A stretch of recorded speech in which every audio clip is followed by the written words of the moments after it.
My mother was diagnosed with Alzheimer's 6 months ago. My sister decided I didn't need to know. By the time I found out, 3 months of conversations I could have had with my mother were already gone. And what hurt most wasn't the disease. Like and subscribe the channel and tell us in comments from where you are watching this video. It was discovering that someone had looked at my life, looked at my relationship with my mother, and decided they had the right to choose what I was allowed to know. My name is Marcus James. I'm 37 years old and I work as an urban planner in Atlanta. For most of my life, my mother was the person who called me every Sunday afternoon without fail. Not because she needed anything.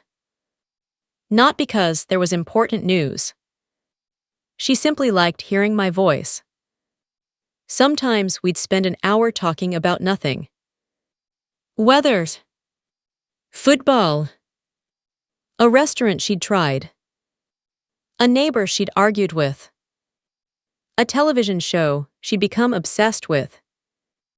The conversations weren't important because of what we discussed. They were important because they happened. They were the rhythm of our relationship. The thing you assume will always be there until one day it isn't. My mother, Eleanor James, was 72 years old. She still lived in the same Atlanta suburb where my sister Patricia and I had grown up. After my father died 8 years earlier, she'd remained in the family home. Patricia lived only 15 minutes away.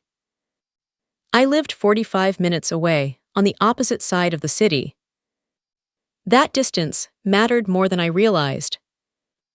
Because when life gets busy, 45 minutes becomes an excuse. You visit next weekend. Then the weekend after. Then next month. Then suddenly 6 months have passed. Not because you don't care. Because you assume there will always be more time. Patricia was 5 years older than me. Growing up, she had always been the responsible one. The organized one. The person who remembered birthdays, scheduled appointments, balanced budgets, and handled problems before anyone else noticed they existed. If our family were a company, Patricia would have been operations management. She liked control. Needed it, honestly. And for most of our lives, that wasn't necessarily a bad thing. When Dad got sick, Patricia coordinated his appointments. When Mom needed help with taxes, Patricia handled the paperwork. When the roof leaked, Patricia found the contractor. Everyone trusted her because she was competent. Including me. Especially me. Looking back now, I think that's why what happened hurt so much. Betrayal from someone you distrust is expected. Betrayal from someone you've trusted your entire life feels like the floor disappearing beneath your feet. The first signs appeared so gradually that none of us recognized them. Mom repeated stories occasionally. Forgot where she left her keys. Called Patricia twice in one day to ask the same question. Nothing dramatic. Nothing alarming. Just small moments. The kind every family explains away. She's getting older. Everybody forgets things. It's normal. Patricia mentioned some of these incidents during family dinners. We laughed about them. Mom laughed too. That should have been my first clue. My mother hated feeling embarrassed. If memory problems had become serious, she wouldn't have laughed. She would have hidden them. But I didn't think about that then. I thought everything was fine. Because that's what I was told. Then things started changing. Not dramatically. Subtly. Mom stopped calling every Sunday. Instead of weekly conversations, I started hearing from her every 2 or 3 weeks. When I called, Patricia often answered, "Mom's resting. Mom's tired. Mom had a long day." At the time, it seemed reasonable. People get older. Energy changes. Life changes. I accepted those explanations because they fit the information I had. What I didn't know was that Patricia had already been attending neurology appointments, already discussing treatment plans, already receiving medical updates, already making decisions. The first moment something felt genuinely wrong happened in early spring. I stopped by Mom's house, unexpectedly, on a Saturday afternoon. Patricia's car was in the driveway. That wasn't unusual. What was unusual was the look on Patricia's face when she opened the door. For half a second, she seemed startled. Not surprised. Startled. As if she hadn't expected me to be there. As if my presence created a problem. "Marcus," she said quickly, "what are you doing here?" I laughed. "Visiting my mother." "Right, of course." Something about her tone bothered me. Not enough to start a fight. Enough to notice. Mom was sitting in the living room watching television. When she saw me, her face lit up. The smile was genuine. Warm. Loving. Exactly the way it had always been. But then something strange happened. She hugged me and said, "I wasn't expecting you until next weekend." I frowned.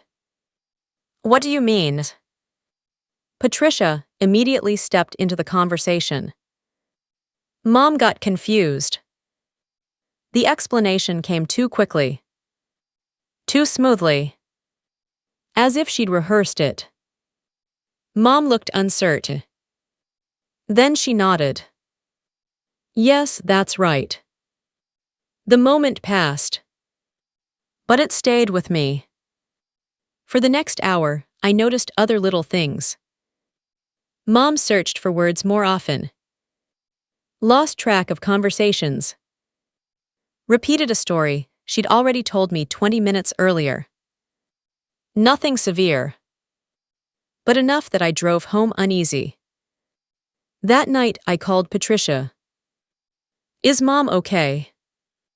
There was a pause.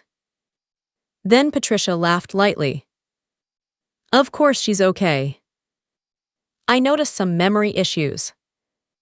She's 72. Still. Another pause. Longer this time.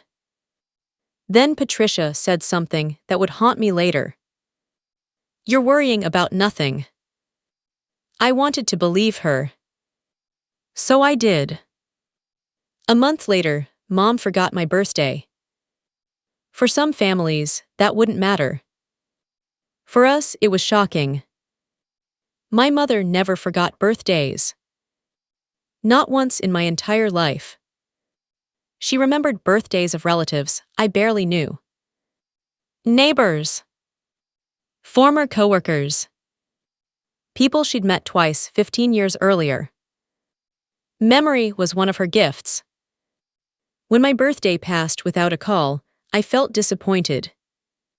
Then worried. The next day she called. She sounded embarrassed. "I'm sorry, sweetheart." "It's okay." "No, it isn't." Her voice cracked slightly. I don't know why I forgot. The sadness in her voice scared me.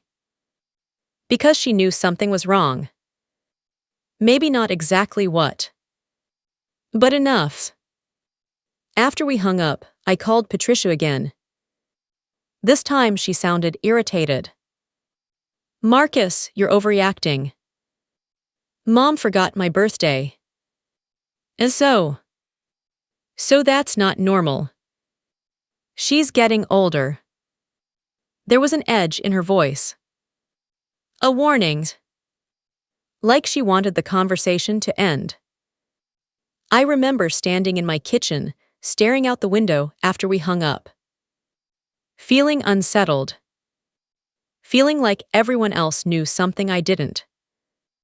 But I had no evidence. Only instincts. And instincts are easy to dismiss. Especially when the alternative is terrifying. Summer arrived. Work became busy. A major city redevelopment project consumed most of my time. Weeks passed. Then came the phone call that changed everything. I was sitting in my office on a Tuesday afternoon reviewing transportation impact reports when my phone rang. The caller ID displayed Mom's number. I smiled and answered immediately. "Hey, Mom." A silence. Then a trembling voice. "Marcus." "Yes." Another pause. Then she asked, "Who is this?" I felt cold instantly. Not worried. Not concerned. Cold. The kind of cold that starts in your chest.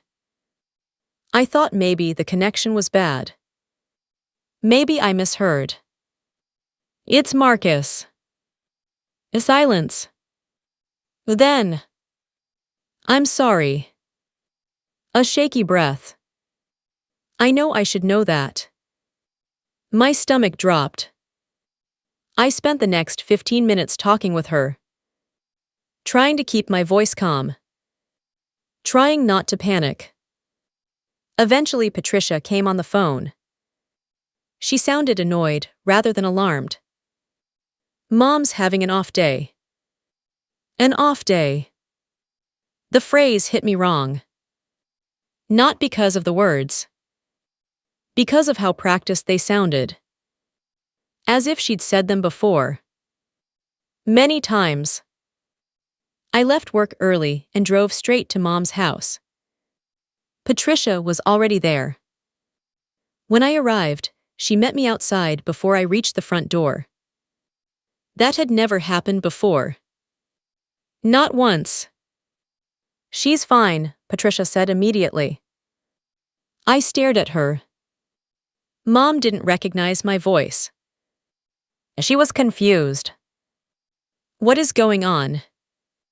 For a moment, I thought she might tell me. I really did. Her expression shifted. Something moved behind her eyes. Fear. Guilt. Uncertainty. Then it disappeared. And the wall came back. Nothing is going on.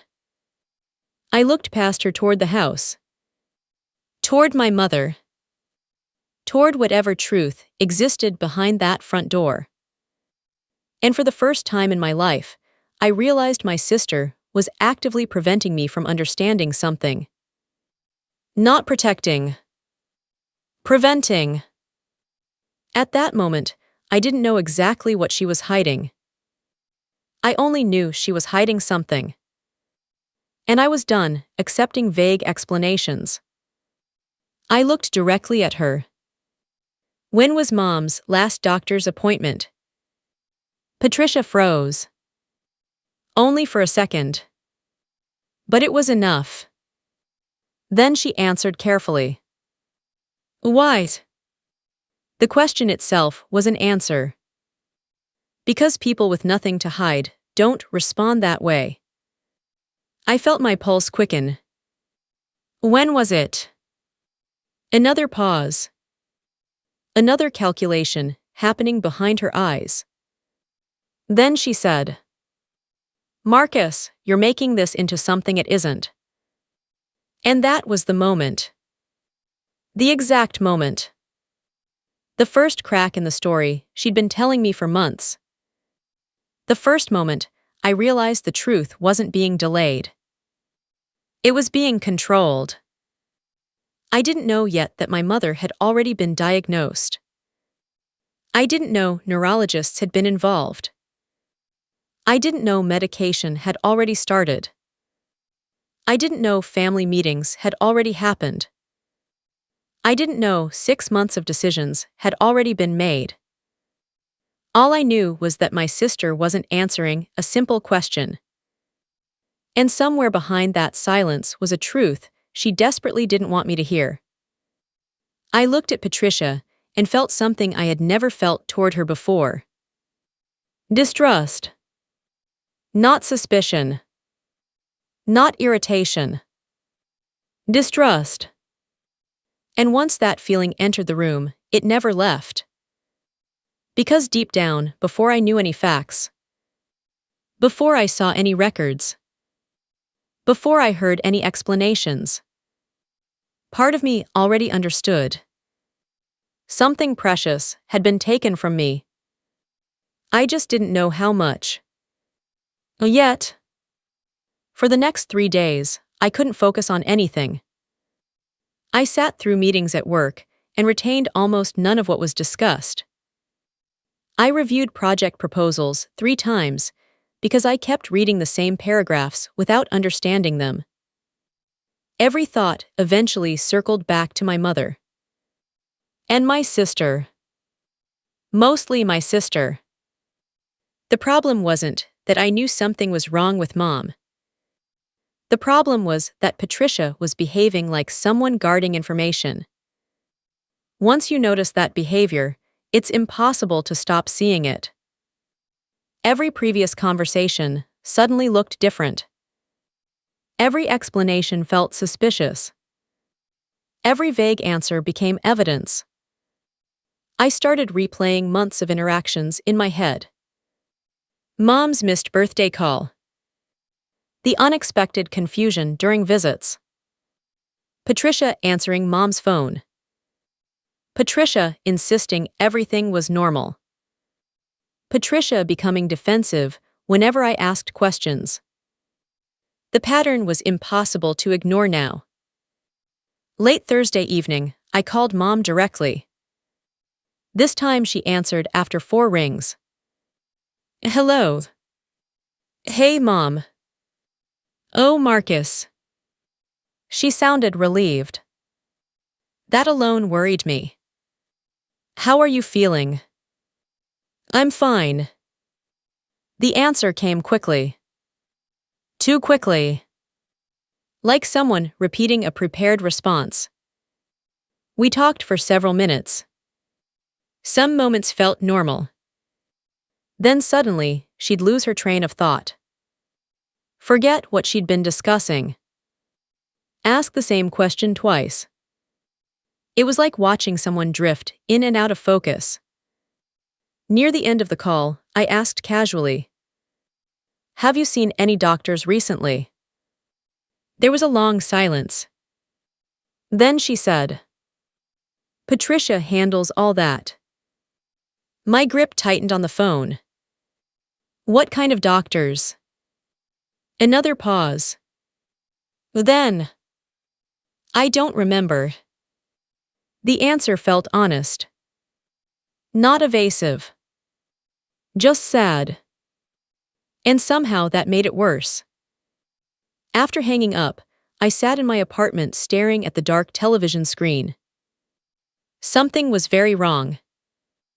The next morning, I called my Aunt Denise, Mom's younger sister. If anyone knew what was happening, it might be her. After a few minutes of small talk, I asked, "When was the last time you saw Mom?"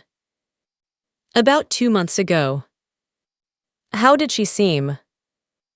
Aunt Denise hesitated. "Immediately." Not because she was thinking. Because she was choosing her words. "Different." My stomach tightened. "Different how?" Another pause. Then, "Marcus, Patricia hasn't talked to you." There it was.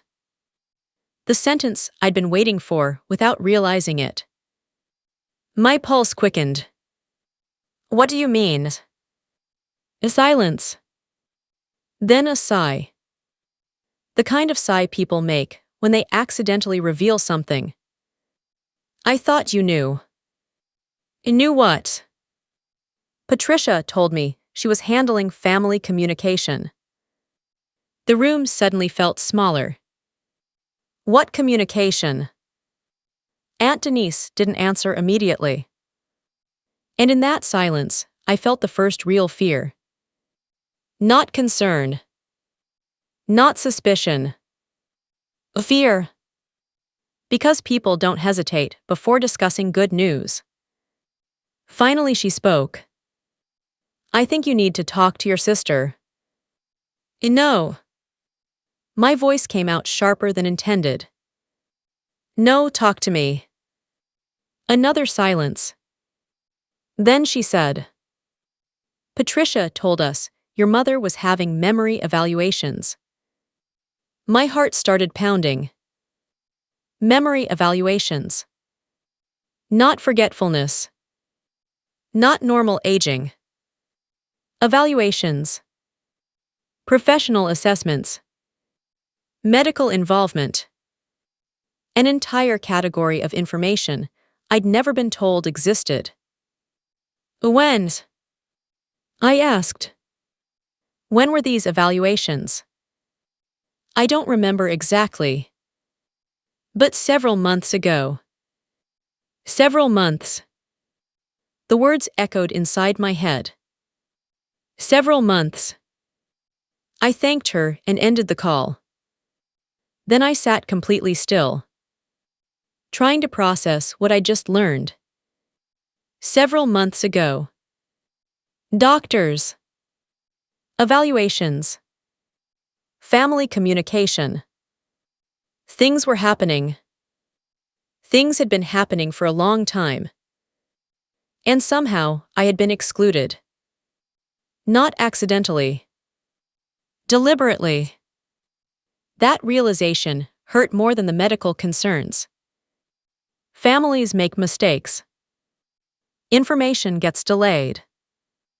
People forget things. But this wasn't that. This was organized. Structured. Intentional. I called Patricia immediately. She answered on the second ring. What? No greeting. No hello. Just what? I almost laughed. Because people only answer phones that way when they already know why you're calling. Aunt Denise says Mom had memory evaluations months ago. A silence. Then. Marcus. Months ago. Let me explain. I closed my eyes. Those 3 words. Let me explain. Not to. That's not true. Not to. You're misunderstanding. Not to. I don't know what you're talking about. Let me explain. The response of someone caught. When were you planning to tell me? Another silence. Then. I was trying to handle things. My chest tightened. Handle things. As if my mother's health was a management project. As if I were an obstacle.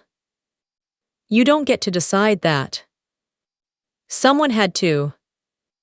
The sentence hit me like a slap. Someone had to. Not we. Not the family. Not Mom. Someone. Meaning Patricia. Meaning she'd appointed herself the decision-maker. The gatekeeper. The authority.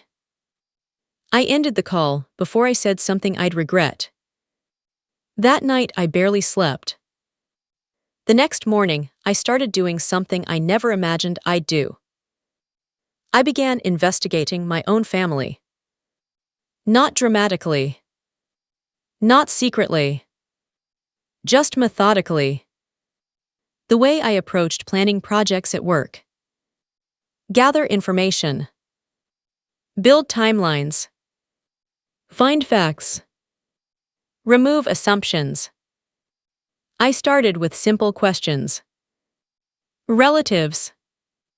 Neighbors. Family friends. Nothing invasive. Just conversations. And slowly, a picture began emerging. A picture I wasn't supposed to see. Mom's memory problems had become noticeable nearly a year earlier. Patricia had accompanied her to appointments. Patricia had discussed specialists. Patricia had informed certain relatives. Patricia had coordinated transportation. Patricia had attended consultations. Again and again, the same detail appeared. Patricia knew. Everyone assumed I knew too. No one realized I was missing pieces.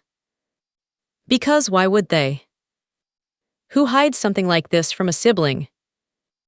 Who decides their brother shouldn't know his own mother's diagnosis? The answer seemed impossible. Yet every conversation pointed toward it. By Sunday afternoon, anger had begun replacing confusion. Not explosive anger. Something colder. Something heavier. The anger that comes from realizing choices were taken from you. Because that's what this was becoming. Not merely a secret. A theft. Every week I didn't know was a week I couldn't choose differently. I couldn't visit more often. Couldn't ask important questions. Couldn't preserve memories. Couldn't have conversations that mattered. Because I didn't know time was becoming limited. I was operating under false information. Information controlled by someone else. Sunday evening I drove to Mom's house. I didn't call first. I didn't ask permission. I simply went. Mom was sitting on the back porch. Alone. Watching the sunset. When she saw me, she smiled. For a moment, everything felt normal.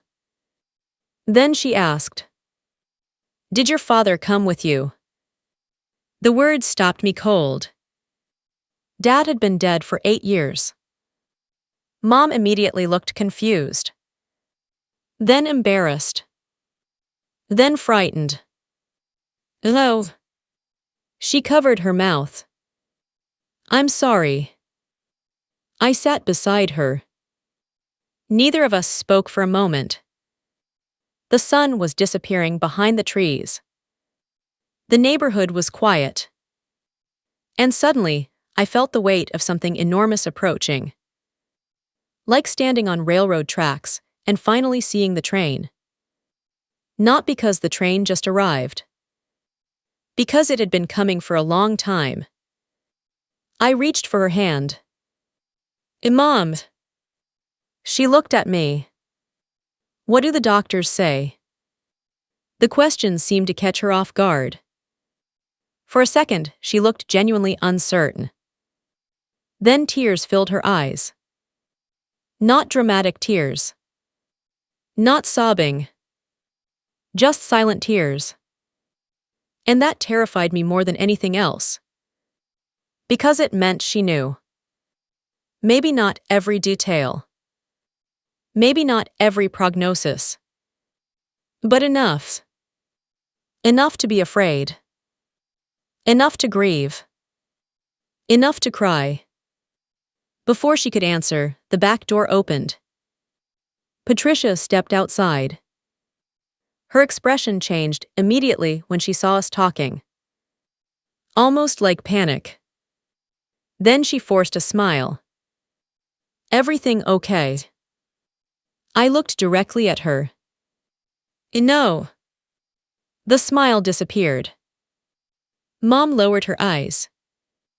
And for the first time, I realized something else. My mother wasn't merely sick.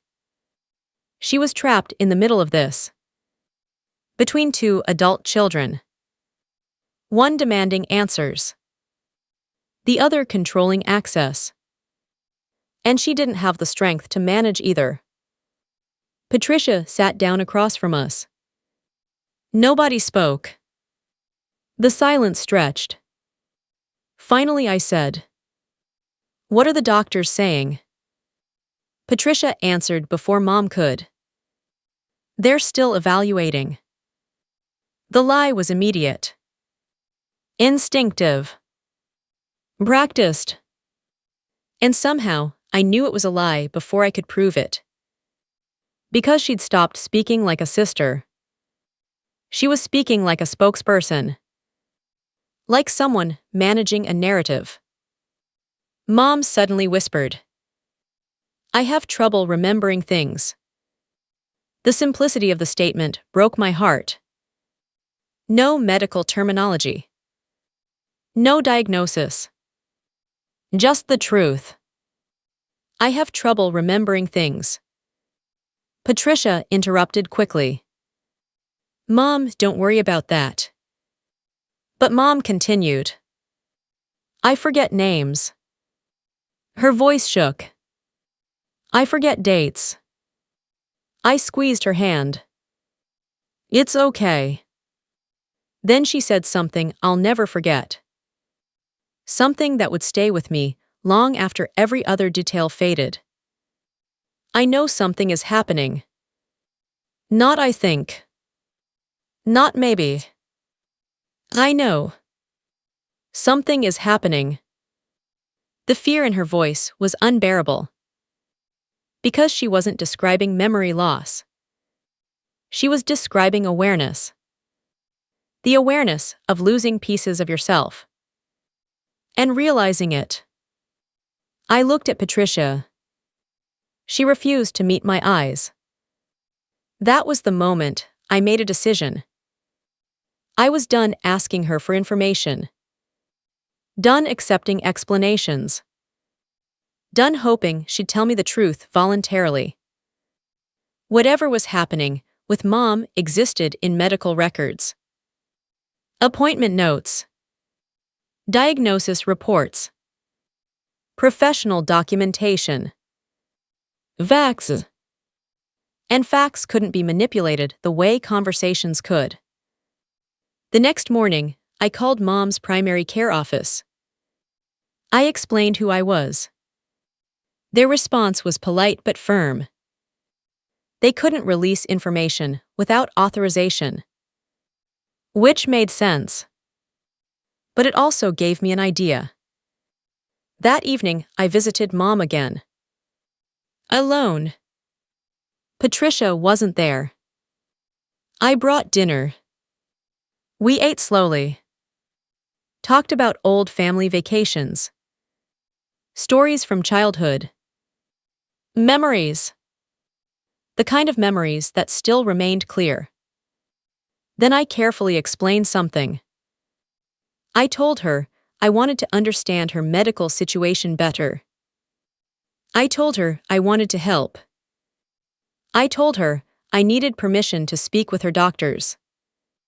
For a long moment, she simply looked at me.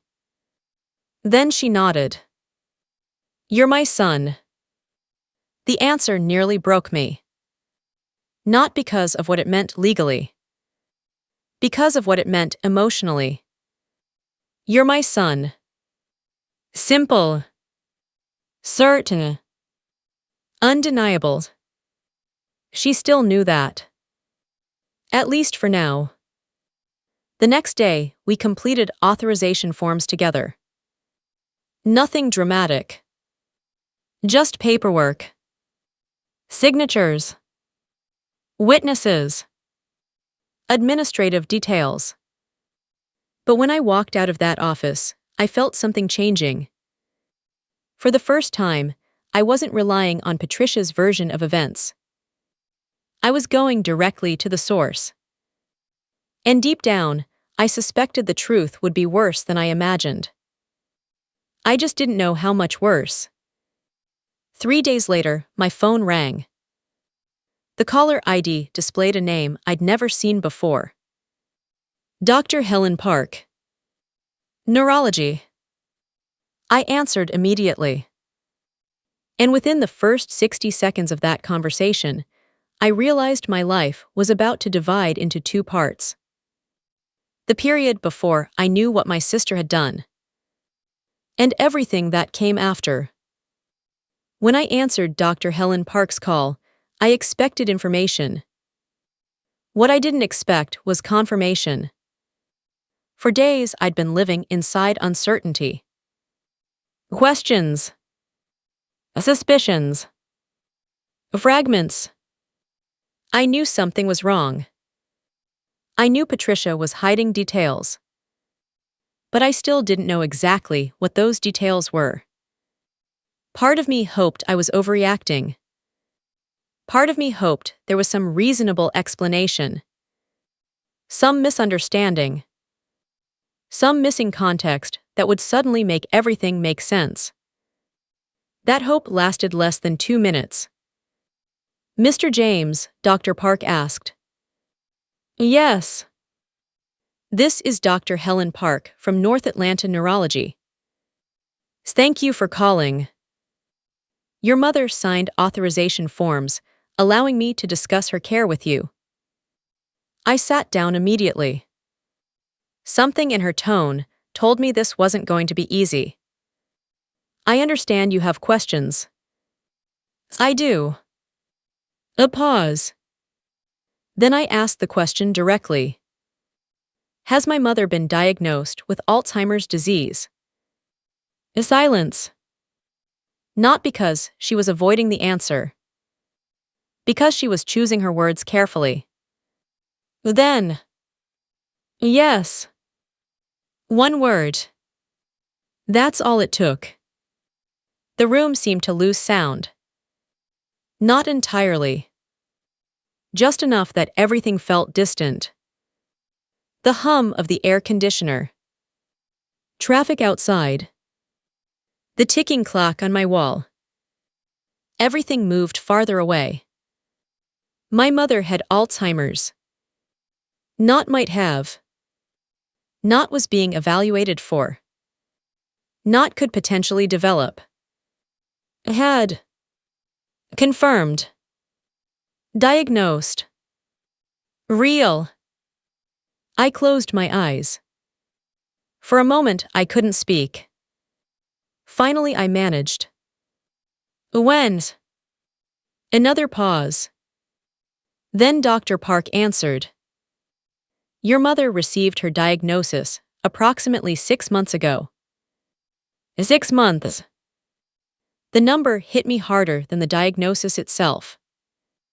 Because the disease was tragic. But the timeline was personal. The disease happened to my mother. The timeline happened to me. 6 months. 26 weeks. Nearly 200 days. Gone. Gone because someone decided I didn't need to know. I swallowed hard. Who was informed? Dr. Park answered carefully. Your mother attended the appointment with your sister, Patricia. I felt my stomach drop. Not suspected.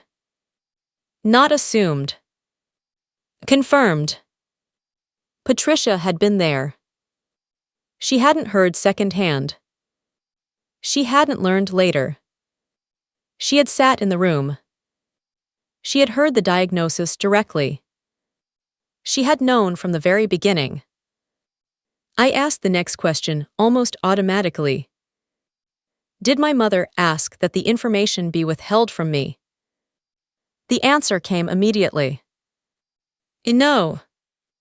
The word echoed in my mind. No. Not Mom's choice. Not Mom's request. Not Mom's decision.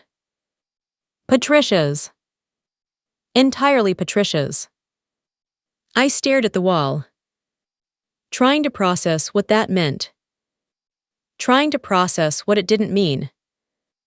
Because for days, I'd been searching for explanations. Maybe Mom requested privacy. Maybe she wasn't ready to tell me. Maybe there was something I didn't understand. Now those possibilities disappeared. No. The simplest answer remained. Patricia knew. Patricia chose. Patricia withheld. Dr. Park continued speaking. She explained treatment plans, medication, progression rates, monitoring, future concerns, important information, necessary information. Yet I barely heard any of it. Because one question kept repeating in my head. Why? Why would someone do this? Why would a sister look at her brother and decide he shouldn't know his mother had Alzheimer's? The logic made no sense. The cruelty did. But not the logic. Eventually, I forced myself to focus. Doctor, I said quietly. I need to understand the timeline. There was a brief pause. Then she asked, What do you mean? I mean everything. I took a breath. When did symptoms become serious? When was testing performed? When was the diagnosis confirmed? When were treatment decisions made? Another pause. Then she answered. I can provide records. Records. The word landed heavily. Records meant facts. Facts meant certainty. No arguments. No reinterpretations. No revisions. Facts. I requested everything available. Appointment summaries. Neurological evaluations. Cognitive assessments. Treatment notes. Diagnosis reports. Everything. The process took several days. Days that felt impossibly long. Days spent visiting Mom whenever possible. And during those visits, I noticed something that made everything even harder. There were still moments when she was fully herself. Not perfect. Not unchanged. But present. Clear. Warm. Mom. One afternoon, we sat together looking through old photo albums. For nearly an hour, she remembered everything. The names. The dates. Vacations. Stories. She laughed about things that happened 20 years earlier. Corrected my version of events. Filled in details I'd forgotten. Watching her felt like standing in sunlight. And then suddenly, she'd lose a name. Or forget a year. Or ask the same question twice. The sunlight would fade. Not disappear. Just fade. Enough to remind me what was happening. Enough to remind me what was coming. Those moments hurt because they revealed exactly what I'd lost. Not a completely different person. Not someone already gone. Someone still here. Someone I could have spent 6 additional months appreciating if I'd known. 6 months. The number never stopped haunting me. 5 days after speaking with Dr. Park, the records arrived. A thick folder. Far thicker than I'd expected. I carried it to my dining table. Made coffee. Sat down. And started reading. The first pages contained referral notes. Primary care concerns. Memory complaints. Recommendations for neurological assessment. Nothing shocking. Then I reached the timeline. And everything changed. The first documented concern had occurred nearly 10 months earlier.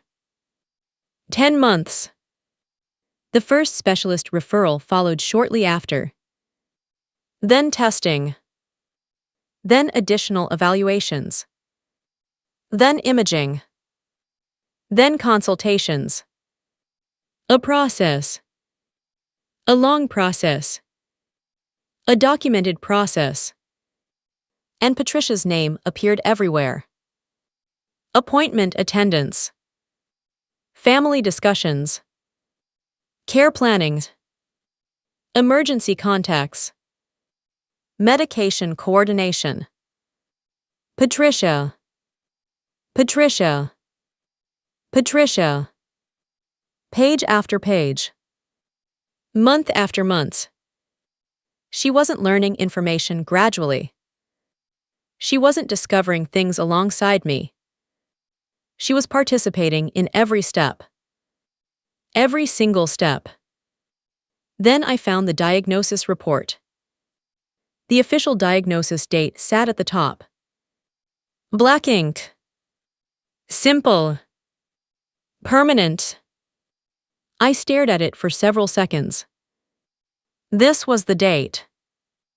The day everything changed. The day my family entered a different future.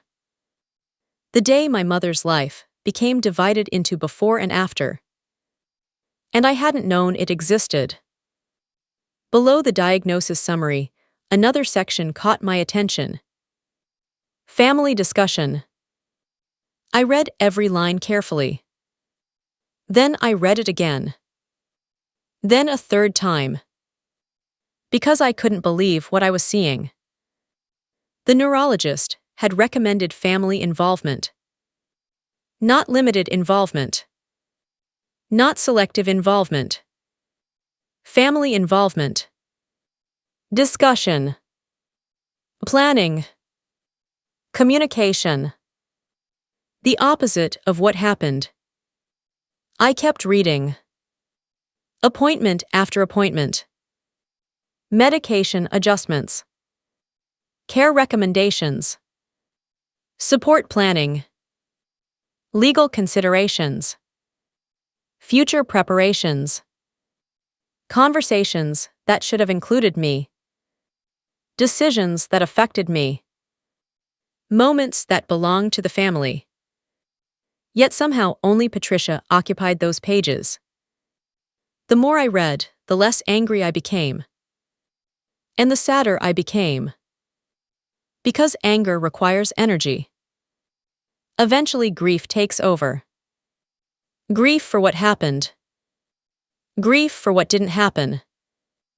Grief for opportunities that never existed because someone removed them. Near the bottom of one appointment summary, I found a note that nearly broke me. Patient remains capable of meaningful family interaction and independent conversation. I stared at the sentence. Meaningful family interaction. 3 words. 3 devastating words. Because they described exactly what had been stolen. Meaningful interaction. Not theoretical. Not hypothetical. Real. Possible. Available. My mother had still been capable of meaningful conversations.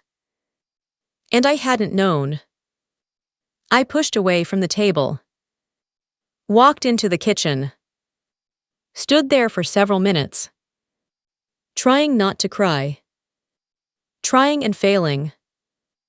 Because suddenly, I wasn't mourning the future. I was mourning the past. The lost Sundays. The missed visits. The conversations I never chose to have. Not because I neglected her. Not because I didn't care. Because I didn't know.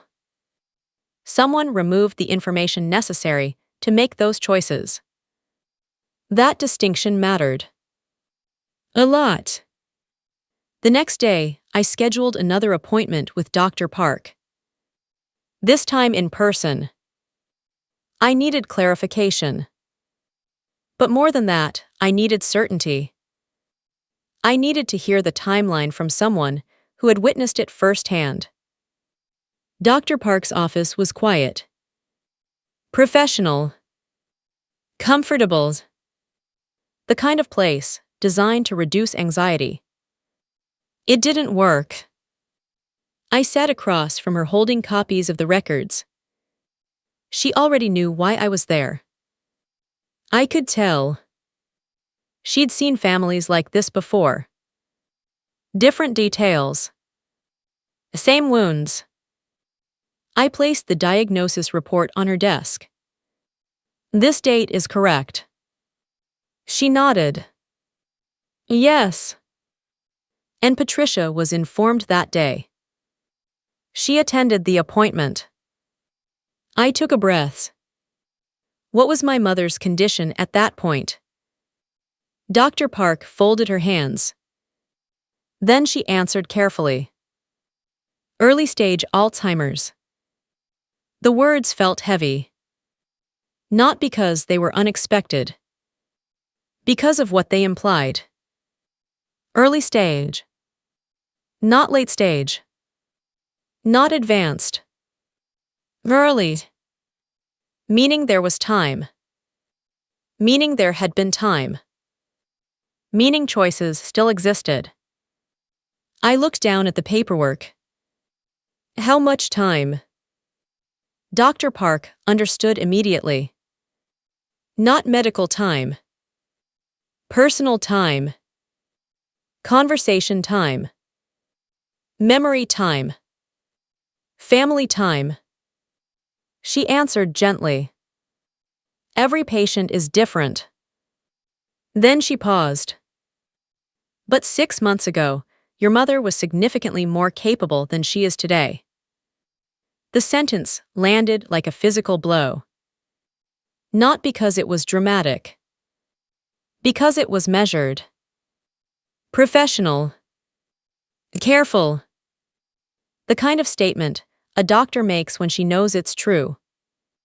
6 months ago, she was significantly more capable. Exactly what I'd feared. Exactly what the records suggested. Exactly what Patricia had taken away. When the meeting ended, Dr. Park walked me toward the door. Before I left, I asked one final question. One that had been bothering me for days. Doctors. She stopped. Have you ever seen family members withhold diagnoses from each other? She considered the question. Then nodded. Sometimes. I waited. Then she added. It usually comes from fear. Fear. The word stayed with me all the way home. Fear. Not malice. Not hatred. Fear. Maybe that was true. Maybe Patricia had been afraid. Afraid of my reaction. Afraid of Mom's decline. Afraid of what the future looked like.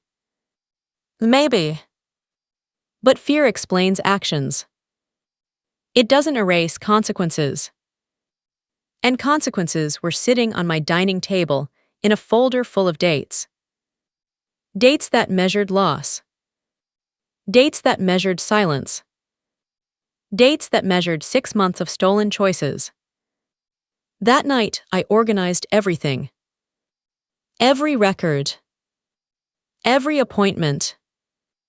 Every diagnosis. Every recommendation. I built a timeline. Not because I needed it. Because Patricia needed to see it. Not as an accusation. Not as evidence for an argument. As a map. A map of what happened. A map of every month she knew. A map of every month I didn't. A map of everything that was lost in between. When I finished, I looked at the stack of papers. And for the first time since learning the truth, I understood something. This confrontation wasn't going to be about Alzheimer's. It wasn't going to be about medicine. Or caregiving. Or treatment. It was going to be about choice. The choice Patricia made. And the choices she took away from everyone else. Especially me. I picked up the timeline, placed it neatly inside a folder, and called my sister. We need to talk. She was silent for several seconds. Then she asked, What? I looked down at the diagnosis date. At the 6 months that followed. At the life that unfolded without my knowledge. And I answered, Because I finally know everything. The silence on the other end of the line told me she understood exactly what that meant. And for the first time in 6 months, she had nowhere left to hide. The meeting happened 3 days later. Not because I needed time. Because I wanted certainty. I wanted every emotion settled before I walked into that room. Anger can be dismissed. Vex cannot. I wasn't interested in yelling. I wasn't interested in revenge. I wasn't interested in winning an argument. I wanted Patricia to understand something. Something she had spent 6 months refusing to see. The meeting took place at Mom's house. The same house where we'd grown up. The same dining room where birthdays had been celebrated. Homework completed. Family dinners shared. The same room where Mom had taught us that honesty mattered. The irony wasn't lost on me. Patricia arrived first. I arrived 10 minutes later carrying the folder. She noticed it immediately. Her eyes dropped to it. Then returned to me. Neither of us smiled. Neither of us pretended this was a normal visit. Mom was spending the afternoon with a family friend. Intentionally. This conversation wasn't for her. She'd already suffered enough from decisions made on her behalf. She didn't need to witness another one.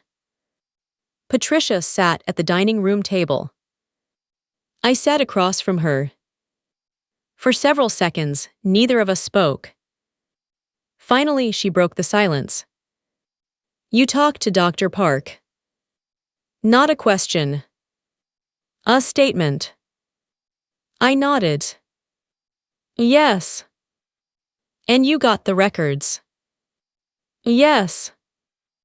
Another silence. Then Patricia looked away.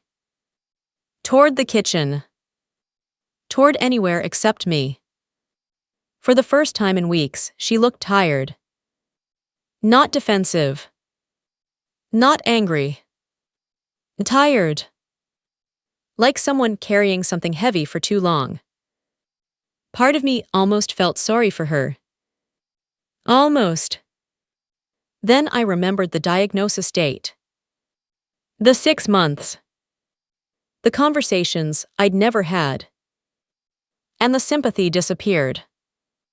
I opened the folder. Removed the timeline. Placed it between us. Patricia looked down. Immediately recognized what she was seeing. Every appointment. Every evaluation. Every consultation. Every major decision. Month by month. Date by date. The complete story. The real story. Not the edited version. Not the controlled version. The truth. She stared at it silently. Then whispered. Marcus. I raised my hand gently. Not aggressively. Just enough to stop her. No. She looked up. I met her eyes. I need you to listen. The room became very quiet. I tapped the first date. The referral. Then the second. The specialist appointment. Then the third. The testing. Then the diagnosis date. The day you found out. Patricia's jaw tightened. I continued. Not loudly. Not emotionally. Just clearly. You were there. She nodded once. Barely. I pointed to the next section. Medication. Then another. Treatment planning. Then another. Care recommendations. Page after page. Month after month. You knew. The words hung in the air. Patricia swallowed. Still silent. I looked down at the timeline. Then back at her. This isn't evidence. I said quietly. It's a map. Her expression changed. Confusion. Pain. Fear. A map of what? She asked.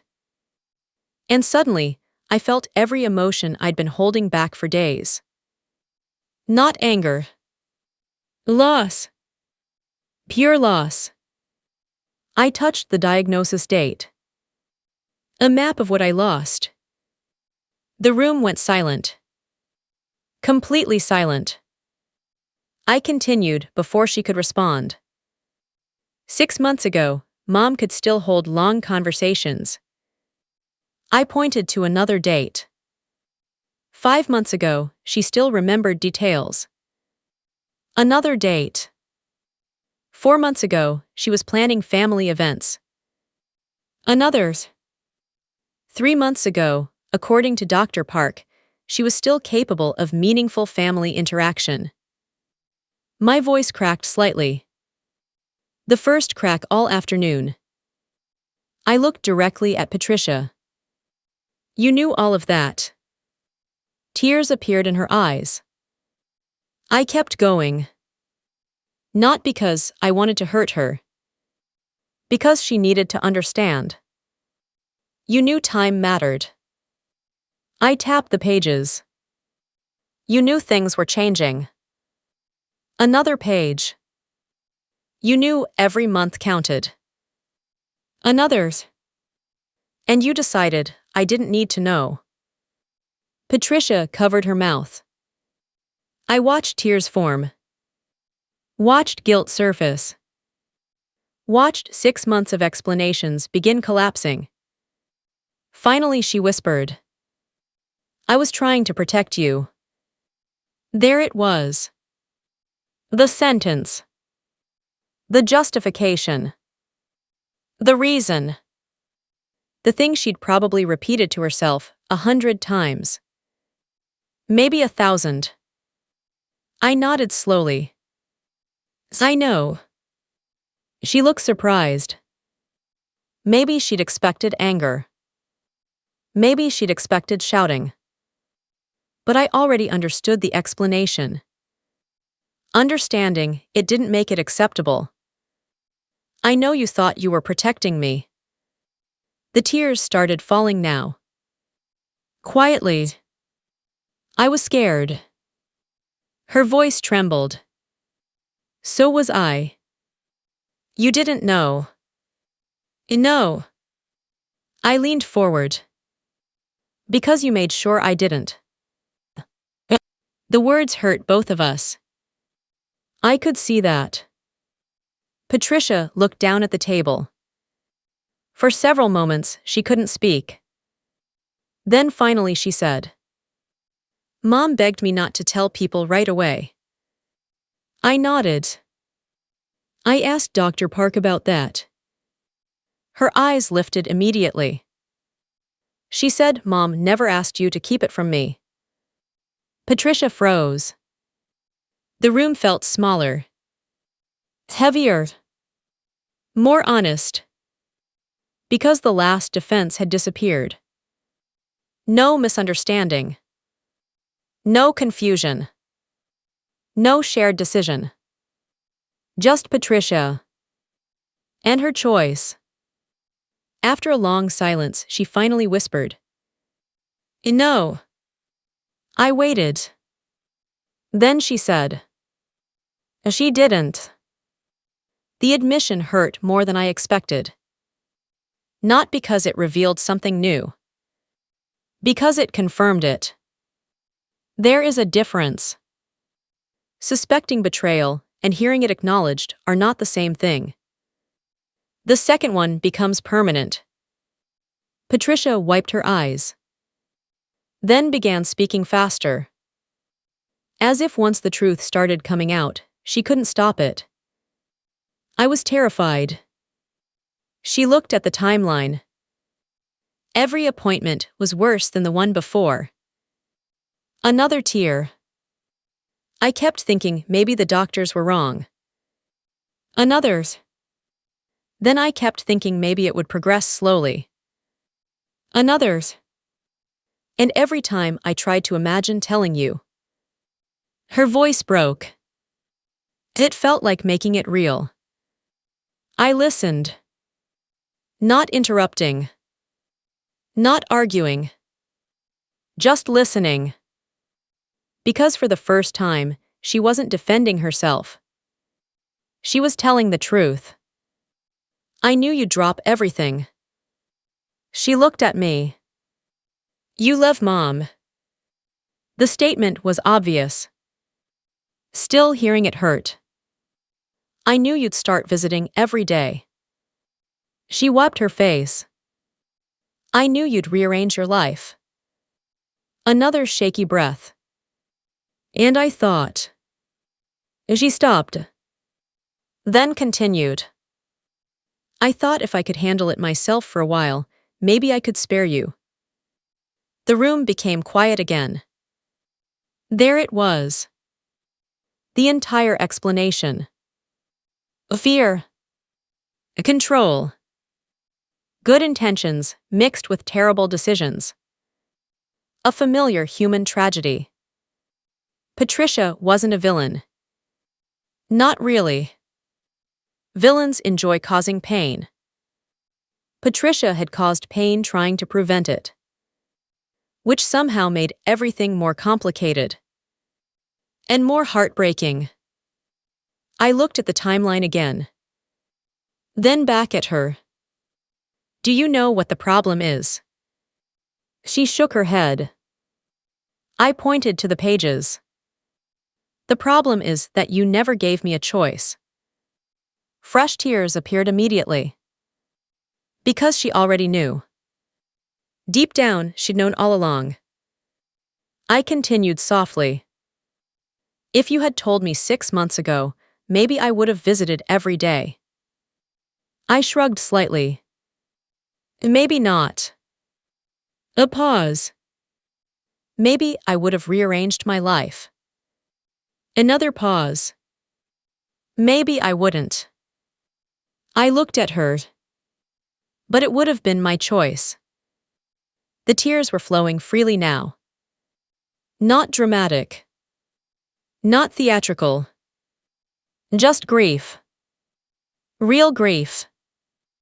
The grief of realizing you cannot undo a decision.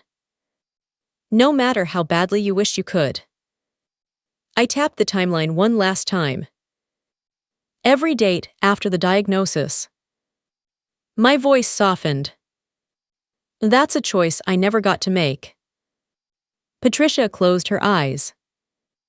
And for the first time since this began, she stopped trying to defend herself. Stopped explaining. Stopped justifying. Stopped arguing. She simply sat there with the truth. The full truth. The weight of it. Eventually she whispered. I'm sorry. I believed her. Completely. And somehow that made me sadder. Because if she had been cruel, forgiveness would have been easier. Cruel people are simple. People who make terrible decisions while believing they're helping are harder. Much harder. The afternoon sunlight shifted across the table. Minutes passed. Neither of us spoke. Finally, Patricia asked, "Can you forgive me?"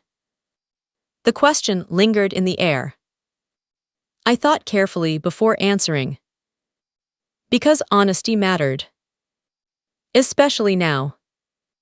Finally, I said, "Not today." She nodded. As if she'd expected that answer.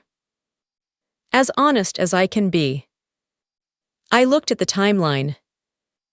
I don't know how long it'll take. More tears appeared. But she nodded again. Accepting it. Because some wounds heal slowly. And pretending otherwise helps nobody. I stood. Gathered the papers.